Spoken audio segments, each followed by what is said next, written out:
Hello मेरे दोस्तों, नमस्कार। आपका मेरे चैनल में स्वागत है। आज हम जिस कंपनी के बारे में चर्चा करने जा रहे हैं वह भारत में कॉन्ट्रैक्ट मैन्युफैक्चरिंग इंडस्ट्री में एक महत्वपूर्ण खिलाड़ी है।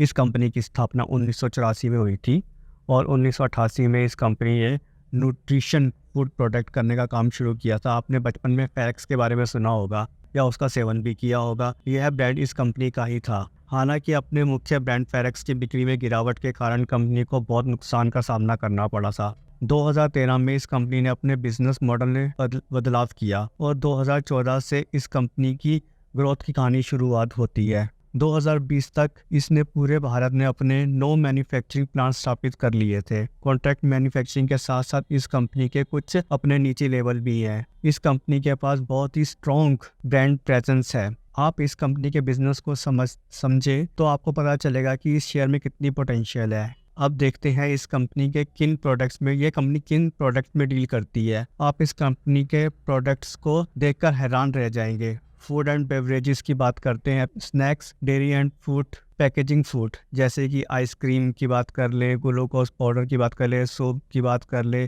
कार्बोनेट सॉफ्ट ड्रिंक की बात कर लें, टी, कॉफ़ी, कुकीज़, स्पाइसेस, मसाले इस कंपनी के द्वारा बनाए जाते हैं। आपने नोर का सूप का सेवन भी किया होगा या उसके बारे में सुना होगा, तो यह इसी कंपनी का प्रोडक्ट है। Taj Mahal T, red label T इस कंपनी के प्रोडक्ट है, इस कंपनी के द्वारा ही बनाए जाते हैं। अब इस कंपनी के 27 प्लांट्स हैं और 30 साल का इसको एक्सपीरियंस है। अपने चारों तरफ इस कंपनी के कोई ना कोई प्रोडक्ट आपको नज़र आ जाएगा। टाटा कंज्यूमर के प्रोडक्ट और पेप्सी को, कोका कोला, जैम, सॉस, कोई भी प्रोडक्ट ले लीजिए, अब आप इस कंपनी के ही द्वारा ही बनाया जाता है। अब आप पर्सनल केयर की बात करते हैं। पर्सनल केयर के प्रोडक्ट हम देखते हैं तो shaving cream, talcum powder, shampoo, clinic plus shampoo देखेंगे आप, सनसिल्क का देखेंगे आप, ये इस कंपनी के द्वारा ही बनाए जाते हैं। ब्यूटी एंड मेकअप की बात करते हैं आप, lipstick, lip colour, compact powder, eye makeup. अब ब्रांड की बात करते हैं तो लैक्मी, इमामी, नायका, हिमालय, इन सब के इस कंपनी के जितने भी प्रोडक्ट्स हैं वह इस कंपनी के द्वारा ही बनाए जाते हैं।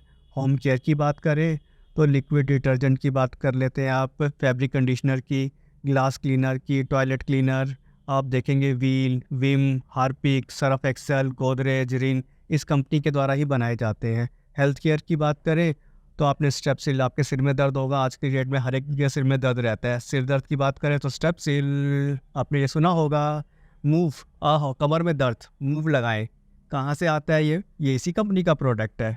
Cold drink, D cold, sorry जुकाम है, डी कोल्ड, विटामिन की गोलियां ले ले। अब आपको हालत चलते चलते प्लस आपका पैर फ्रैक्चर हो गया, हाथ में फ्रैक्चर आ गया, तो इस कंपनी की फ्रैक्चर भी यही कंपनी बनाती है। अब देखिए कहाँ कहाँ पे ये मुझे तो समझ में नहीं आता, ये कंपनी कहाँ कहाँ पे अपनी प्रेजेंस नहीं है। इस कंपनी की प्रेजेंस नहीं है। सब जगह पे जहाँ पे आप नज़र दौड़ाएंगे वहाँ पे इसी के ही प्रोडक्ट नज़र आएंगे आपको। पेट केयर की बात करें तो पेट के फूड्स, हाउस होल्ड की बात करें, हाउस होल्ड आप उसकी बात करते हैं, मॉस्किटो मैट, इन सब के अंदर भी ये इस कंपनी का ही प्रेजेंस है। अब तो ये कंपनी लेदर्स में भी डील करती है। लेदर, स्पोर्ट्स में, शूज़, बेल्ट, बैग, फुटवेयर जैसे बाटा का आप देखेंगे, एरो के देखेंगे, यूएस पोलो के देखेंगे, इस कंपनी के द्वारा ही बनाए जाते हैं ये। अब आप देख सकते हैं जहाँ तक नज़र दौड़ाएंगे आपको यह कंपनी अपने आसपास ही नज़र आएगी। सारे इसके प्रोडक्ट अपनी आपके आसपास ही नज़र आएंगे।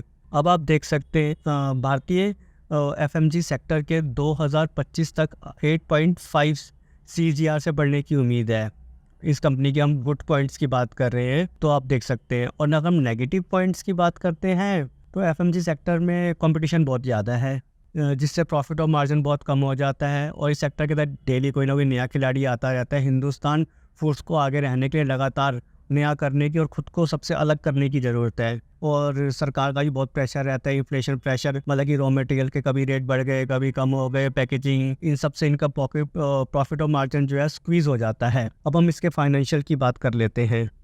हम सेल्स की बात करते हैं तो 2019 में इसकी सेल्स थी 492 की, 2020 में वो गई बढ़कर के 772 की, 2021 में देखते हैं तो 1407 की, 2022 में देखते हैं तो 2040 की, 2023 में देखते हैं तो 2598 की।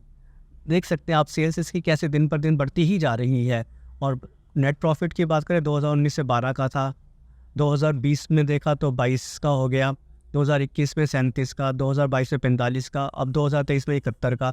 आप देख सकते हैं इसका प्रॉफिट और मार्जिन कैसे बढ़ता जा रहा है। और रिजर्व्स की बात करते हैं तो इसके रिजर्व्स भी दिन पर दिन बढ़ते जा रहे हैं। 2019 में 51 करोड़ का रिजर्व था, 2020 में 165 का हो गया, 2021 में 232 का, और 2022 में 281 का, और 2023 में 352 का। तो आप देख सकते हैं इसके रिजर्व्स भी दिन पर दिन बढ़ते ही जा रहे हैं। मुझे लगता है यह एक ऐसा शेयर है, इसकी अभी गाड़ी रुकी हुई है। जिस दिन ये गाड़ी हमें हमारे शेयर मार्केट में ये रहता है कि जहाँ पे गाड़ी रुकी हुई है हम उस गाड़ी में नहीं बैठते। जब गाड़ी भाग जाती है तो सब लोग उसके पीछे पीछे भागते हैं और हम भी उस गाड़ी में चढ़ने की कोशिश करते हैं और फिर नीचे गिर जाते हैं। तो हमें अब ये गाड़ी रुकी हुई है, हमें इस स्टॉक के ऊपर ध्यान देना चाहिए और इसमें इन्वेस्टमेंट करने के बारे में सोचना चाहिए। यह मेरा एक पर्सनल डिसीज़न है। I am not a financial advisor and this is not a financial advice. Please do your own research before making any investment decision. Thank you for watching my channel.